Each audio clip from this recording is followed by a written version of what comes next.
The random town of the day is Lucas, Iowa. And let me tell you this, I went down a weird rabbit hole. And I think on the outskirts, if you were to tell someone the rabbit hole, they'd be like, dude, that's really boring. And I'd agree with you. But I can't help, I look at the sheet. It tells me what town I'm talking about and the weather. It's 65 degrees and foggy in Lucas, Iowa. My brother, Luke, maybe he chose this because it's the same name, but he just does random state generator, and then he zooms in on a state and chooses a town. I can't help where the rabbit holes go. But this is what happened. I'm going to let you guys know how my research went. I went to the Wikipedia. There's nothing there. Boring. Okay? So I went to the Google Maps. I found Lucas, Iowa, and I'll show you that. And it's pretty square, and it's tiny. It doesn't even have its own school district. It's that small. It's just a tiny little town in Iowa that started as a coal mining town, or it started as a town for something else. They found coal. It's right by the Stevens State Forest. I think it's west of Des Moines. No, west of Sheridan. Tiny. So there's just not much here, right? Like, look at this. Remember how we've done towns before and I count how many roads are in the town? I mean, look at this one. 1, 2, 3, 4, 5, 6, 7, 8, 9, 10, 11, 12, 13, 14. 14 across. 1, 2, 3, 4, 5, 6, 7, 8, 9. That didn't even count. 8 down. That's how many roads. 20-something roads in this town. So, small-ass town. They don't even have their own school district, but they do have a Quilt With Us fabric store. And that's huge. Right next to the Postal Service. The fabric store is twice the size as the Postal Service. They got a train. That's how the town came to be. The train went right through. And then they found coal. And let me see if I wrote down anything else. No. The only thing I wrote down from the Wikipedia and the map was Coal Town. But then I Googled something, and Max Preps came up. So this starts the rabbit hole that I went down yesterday. It's not a live rabbit hole, but rabbit hole nonetheless.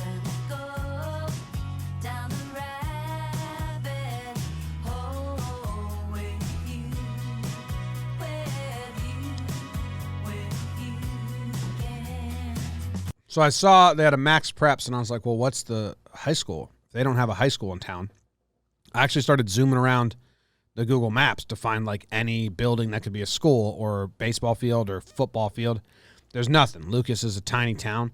I liked zooming in on this situation over here. I was trying to figure out if this is one rich person that has 3 different houses. Kind of like who's the guy in Wisconsin, the Making a Murderer guy? Remember they had a whole compound of like houses, or is this 4 different houses that share kind of a driveway area on Maple Street? We'll never know. I think it's 4 houses. Maybe it's 2 houses and these are like barns and garages. Maybe it's one property and, one family lives on that whole plot and they all live there. Anyway. So then I just Googled Lucas, Iowa High School. And I found out that they all go to the Sheridan High School over here, town over. It's bigger. All these kids funnel into Sheridan High. Okay? So then I just Googled Sheridan High School football. Wanted to see what they're all about. Whoa, hold on. What's this circle in the middle of Sheridan? Just like the park? It's courthouse? The courthouse? That's kind of badass. Tons of parking. They got paths every which way. No desire paths needed. They got you covered. Look at that tiny little car. Good for you, Sheridan. Anyway, so I looked up Sheridan football. They've played 1 game this year, and they got absolutely smoked. I think it was 35-0 to a high school named Interstate 35. And that was I was like, whoa, what a terrible name for a high school. Interstate 35 Community School District, Interstate 35 High School. Now, their name is the Interstate 35 Roadrunners, and I like that a lot. Because if you're named after a road runner makes a lot of sense. And then the boring person in me, it's like Interstate 35. I wonder if it's like a town, like a bunch of towns off a highway. You know what I mean? Does that make sense? Like you could do whatever. So then I went to Interstate 35 High School and tried to see what they were all about. I was like, what does this school district serve? They got 700 kids, so it's a big school. Big enough. Not huge. I think would be the smallest school I attended, but in the scheme of things, middle of Iowa. Then the opening line of this says that Interstate 35 school serves 3 different counties. That didn't make sense to me. Every Tuesday I used to go to the Brewster Education Board meeting, Board of Ed for Brewster, New York. So I know my fair share about the school system, okay? I would have to go there and film every other Tuesday. So boring. So boring. Except when they cut programs and then parents would come in and they just like complain. Like they cut ROTC because only 7 kids were in it. And like those 7 parents just like one stood up and said all these things. And then the next one stood up and said all the same things. And then the next one stood up. It was like the Eminem's in 8 Mile. It was like, listen up, meathead. You're saying the same shit he said. That's what I wanted to say. But I was just there to film, so I just shut up and filmed. I probably read a book while I was filming because you didn't really have to pan or zoom that much. You just had to hit record and then you sat down. So I would bring a book. Anyway, Brewster, New York, what up? So then Interstate 35 School District serves 3 counties. And I was like, that's bizarre. Because I thought things usually go by county, you know? And then I Googled Iowa county map. And I was blown away, man. It's just straight square. It's just, I guess this is pretty normal if you're from Iowa and you've seen this before. Maybe if you're from anywhere in the middle of America. But if you're from anywhere on the East Coast and you see this county map, preposterous. It's the most organized thing I've ever seen. Doesn't make any sense to me. So that's the rabbit hole I went down. I got to this map of the Iowa county map. I kind of couldn't believe it. It's like, that's ridiculously square. I mean, look at the section from Crawford to Carroll to Greene to Boone to Story to Marshall. What's that about? And then I was looking at it even more. Look at this row down here. Mills, Montgomery, Adams, Union, Clark, Lucas, Monroe, Wapello. Look. What the fuck is that? That's 2 square. If you're wondering, Interstate 35 serves Warren, Madison, and Clark counties, like this circle. And then here's Lucas County right there. But Lucas County, they have a whatever. And then I was looking at this county up here, Kossuth, and who did they kill to get so much land? All the borderlands are a little bigger because they're county. What's up going on with Kossuth? I mean, it's too big. How did Kossuth get all that land in Iowa? So this is the rabbit hole I haven't gone down, and I don't think we want to spend much time on it. But that's what I did this morning. That's how. Do you think if I Google why is Kossuth County so big? Yeah, it auto-populates. Okay. That was easy. Other people have Googled this before. Holy shit.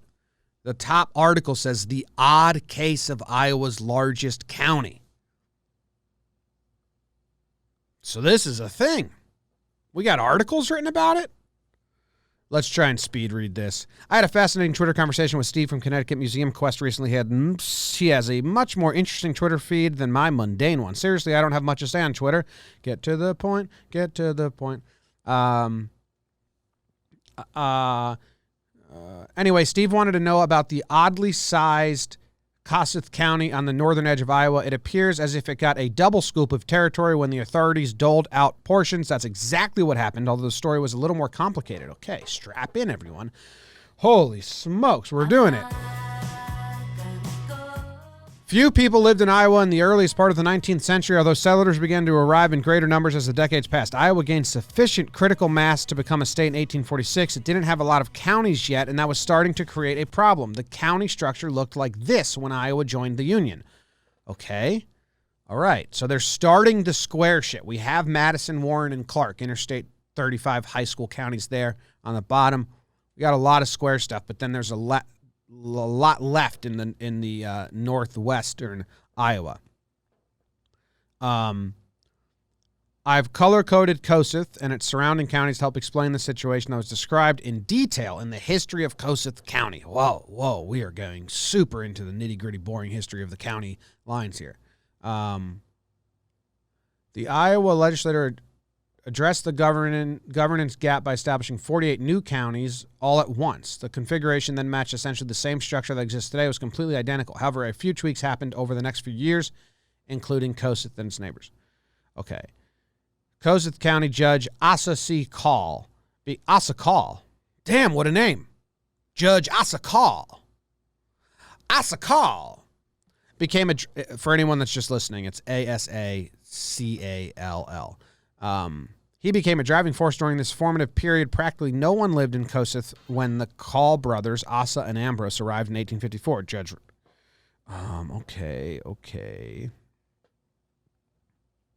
Two brothers founded the town of Algona, and it became the county seat. They named it for...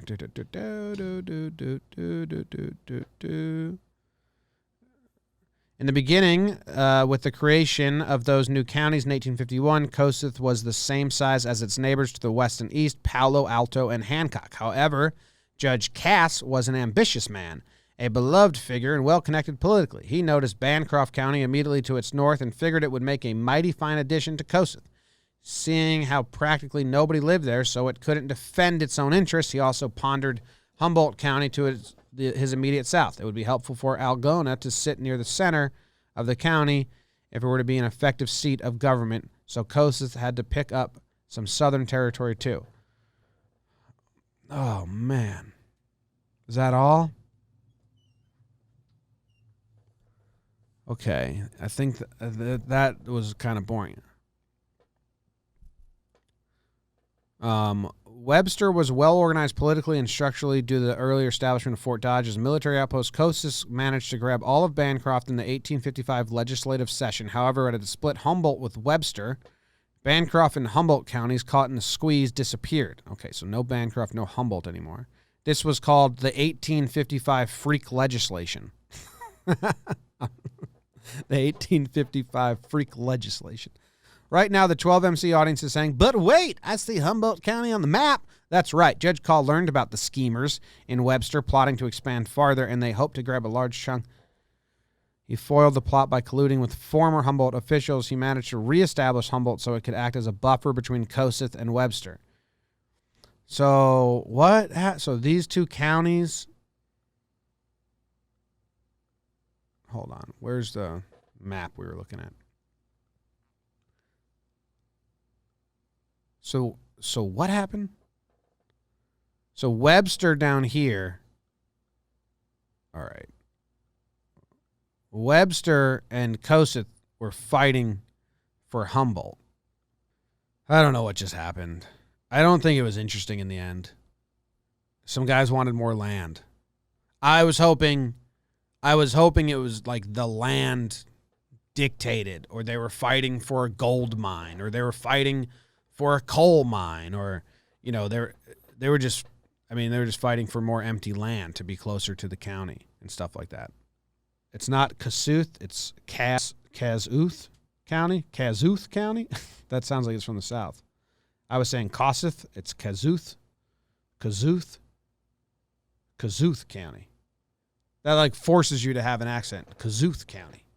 Someone said Lucas County is named for Robert Lucas, former governor of Ohio. And some say he was responsible for the Ohio State-Michigan rivalry. Okay, that's a good rabbit hole for... There you have it. That's Lucas, Iowa. And that's all I have to say about that.